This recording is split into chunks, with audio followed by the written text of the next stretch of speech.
அனைவருக்கும் வணக்கம். ஆண்டி கோலத்தில் அருள்பாலித்து வருகிறார் பழனிமலை முருகன்.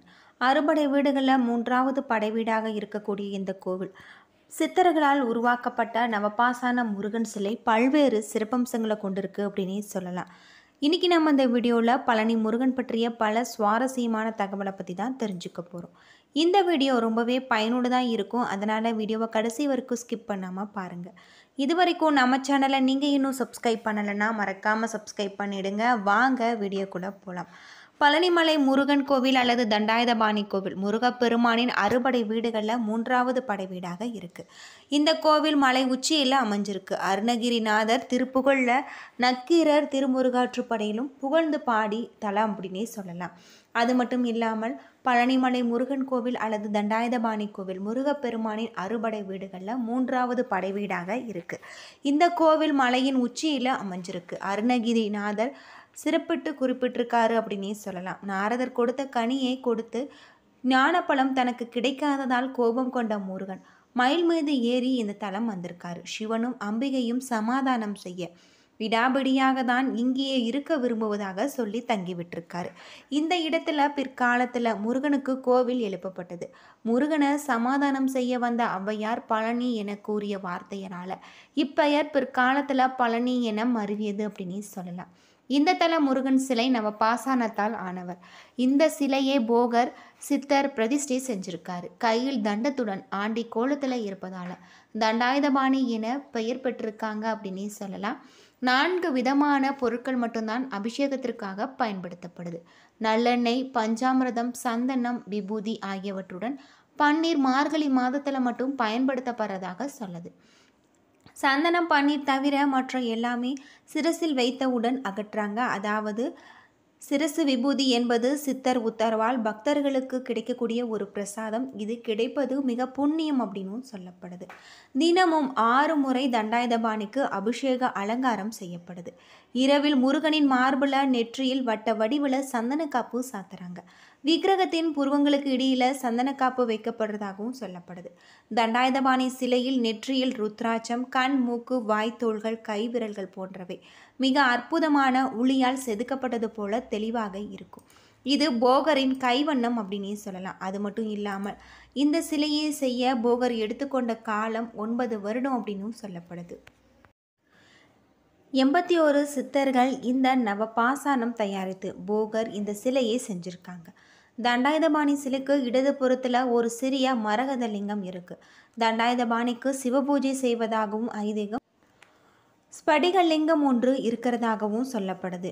முருகன் முதல்ல கோவித்து வந்து நின்ற தலம் என்பதால் மலை அடிவாரத்தில் இருக்கக்கூடிய திரு ஆவினங்குடி தலமே 3வது படை வீடாக இருக்குது.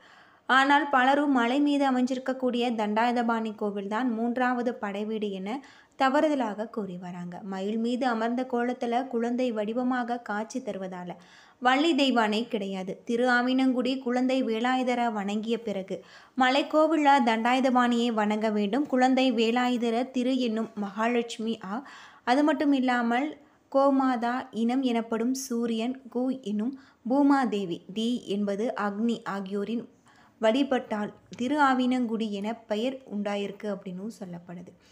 முருகனை பெரியநாயகி கோவிலில் மயில் வாகனம் இல்லாமல் வள்ளி தெய்வானையுடன் திருமண கோலத்தில் திரு ஆவினங்குடி மயில் மீது அமர்ந்து குழந்தை வடிவில் இந்த மலைக்கோவில் கையில் தண்டத்துடன் காட்சி தரதாகவும் சொல்லப்படுது. ஒரே தளத்தில் முருகன் 3 கோலங்களை தரிசிப்பது அபூர்வம். அது மட்டும் இல்லாமல் சிவனுக்கு நடப்பது போன்று இங்கு முருகனுக்கு அன்னாபிஷேகம் நடக்கப்படுது. ஆனி மாத கேட்டை நட்சத்திரத்தின் போது தண்டாயுதபாணிக்கு உச்சி காலத்தில் ஆனி மாத மூல நட்சத்திரத்தில் குழந்தை வேலாயுதருக்கு சாயரஜ பூஜையின் போது அன்னாபிஷேகம் நடக்கிறதாக சொல்லப்படுது. பழனியில் இடுமனுக்கு பூஜை செய்த பிறகு மலைக்கோவிலில் முருகனுக்கு பூஜை நடத்தப்படுது. முருகனுக்கு காவடி எடுக்கும் முறை இந்த கோவிலில் தான் உருவானது. ஏராளமான தொழிலதிபர்கள் முருகனை தங்களுடைய பங்குதாரராக சேர்த்து வியாபாரத்தை துவங்குகிறாங்க. தொழில் கிடைக்க லாபத்தில் ஒரு பகுதியை முருகனுக்கு கொடுத்து விடுவதை வழக்கமாக கொண்டிருக்காங்க. தினமும் தங்கரதம் இருக்கும் வைபவம் நடத்தப்படுறதாகும். இதன் மூலம் மட்டுமே அதிக வருமானம் கிடைக்கும் கோவில்களில் பழனிதான் முதலிடத்தில் வகிக்கிறதாக சொல்லப்படுது. அது மட்டும் இல்லாமல் இந்த கோவில் பல்வேறு சிறப்புகளை கொண்ட ஒரு கோவிலாக அமைஞ்சிருக்கு அப்படின்னே சொல்லலாம். பொதுவாக தண்டாயுதபாணி விக்கிரகத்திற்கு 4 விதமான அபிஷேக பொருட்கள் மட்டும்தான் உபயோகப்படுத்தப்படுறதாகும். நல்லெண்ணெய், பஞ்சாமிர்தம், சந்தனம், விபூதி, பன்னீர் மார்கழி மாதத்தில் மட்டும் உபயோகப்படுத்தப்படுறதாக சொல்லப்படுது. இவைகளில் சந்தனம், பன்னீர் தவிர மற்ற எல்லாமே தண்டாயுதபாணியின் சிரசில் வைத்தவுடன் அகற்றாங்க. அதாவது முடி முதல் அடிவரை என்கின்ற முழு அபிஷேகம் சந்தனத்துக்கும் பன்னீருக்கும் மட்டும்தான் இருக்கிறதாகும். இதில் சிரசு விபூதி என்பது சித்தர் உத்தரவால் பக்தர்களுக்கு வழங்கப்படுகிற ஒரு பிரசாதம் அப்படின்னே சொல்லலாம். ஒரு நாளைக்கு 6 முறைக்கு தண்டாயுதபாணிக்கு அபிஷேகம் அலங்காரம் செய்யப்படுது. இது 5 முதல் 7 நிமிடத்திற்குள் முடிந்துவிடும். அபிஷேகம் முடிந்து அலங்காரம் செய்துவிட்டால் பின்னர் அடுத்த அபிஷேகம் வரை மாலை சாற்றுவதோ பூக்களால் அர்ச்சனை செய்வதோ கிடையாது. இரவில் முருகனின் மார்புல வட்ட வடிவில் சந்தன காப்பு சாத்தப்படுறதாகும். விக்கிரகத்தின் புருவங்களுக்கு இடையில ஒரு பொட்டு அளவுக்கு சந்தனம் வைக்கப்படும். முன்னொரு காலத்தெல்லாம் சந்தன காப்பை முகத்தில் சாட்டி கொண்டு இருந்தாங்க. பின்னால் இந்த முறை மாற்றப்பட்டிருக்கு அப்படின்னும் சொல்லப்படுது. தண்டாயுதபாணி விக்கிரகம் மிகுந்த சூடாக இருக்கும். அதனால் இரவு முழுவதுமே அந்த விக்கிரகத்தில் இருந்து நீர் வெளிப்படும். அந்த நீரை அபிஷேக தீர்த்தத்துடன் கலந்து காலை அபிஷேகம் நடக்கும்போது அங்கே இருக்கக்கூடிய பக்தர்களுக்கு பிரசாதமாக விநியோகம் செய்கிறதாகவும் சொல்லப்படுது. தண்டாயுதபாணி சிலையில் நெற்றியில் ருத்ராட்சம், கண், மூக்கு, வாய், தோள்கள், கைவிரல்கள் போன்றவை மிக அற்புதமான உளியால் செதுக்கப்பட்டது போல தெளிவாக இருக்கும். இது போகரின் கைவண்ணம் அப்படின்னே சொல்லலாம். இந்த சிலையை சுற்றி எப்பொழுதுமே ஒருவித சுகந்த மனம் பரவிக்கொண்டே இருக்கும். இந்த சிலையை செய்ய போகர் எடுத்துக்கொண்ட நாட்கள் 9 வருடம் அப்படின்னே சொல்லலாம்.